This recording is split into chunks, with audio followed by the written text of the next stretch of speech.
A sudden flash flood turned the peaceful forest into a rushing river.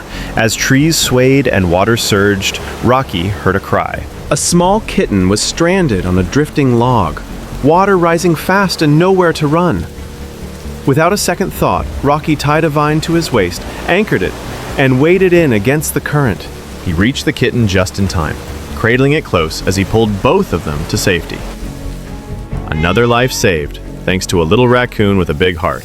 Don't miss the next rescue. Subscribe now.